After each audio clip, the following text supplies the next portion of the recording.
സഹായിക്കാൻ സാമ്പത്തിക സൗകര്യത്തിൽ വേറെ ഒന്നുമില്ല.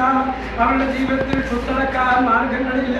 എല്ലാവരും പരീക്ഷണരായി, എല്ലാവരും വിശപ്പിന്റെ ആധിക്യത്താൽ അല്ലാഹുവിന്റെ ദീനിന്റെ പുറക്കടത്തിലേക്ക് വേണ്ടി നീങ്ങുമ്പോൾ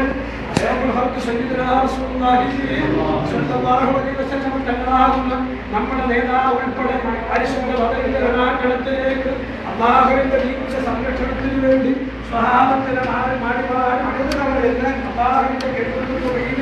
ഈ ലോകത്തിൽ നിന്ന് വിഭാഗം ചെയ്യാൻ വേണ്ടി പാടെടുക്കുന്ന ഇരുട്ടിന്റെ ശത്രുക്കളെതിരെ സന്മാർഗത്തിന്റെ വാഹകരാവാൻ, ധർമ്മത്തിന്റെ മുകളിൽ പോരാളികളാവാൻ പരിശുദ്ധ ഇസ്ലാമിന്റെ ആ മഹത്തായ ആശയങ്ങളും ആദർശങ്ങളും ലോകത്തിന്റെ അവസാനം വരെ വരുന്ന നിർമ്മാണത്തിന്റെ കൈകളിലേക്ക് കടാതെ തലമുറകളായി കാത്തു സൂക്ഷിക്കാൻ വേണ്ടി അല്ലാഹുവിന്റെ റസൂൽ അതാ സ്വഹാബത്താകുന്ന പ്രിയപ്പെട്ട അനുയായികളെ മാടി വിളിക്കുന്ന സമയം എന്റെ പ്രിയപ്പെട്ട സഹോദരന്മാരെ, പരിശുദ്ധ ഇസ്ലാമിന്റെ സ്വാതന്ത്ര്യങ്ങളാൽ അല്ലെങ്കിൽ ലോകത്തിന്റെ ചരിത്രത്തിൽ സുവർണ്ണലിപികളാൽ ഉല്ലേഖനം ചെയ്യപ്പെടുന്ന യുദ്ധമാണ് പതിനെട്ട് യുദ്ധമെങ്കിൽ അത് കേവലം ഒരു യുദ്ധമല്ല.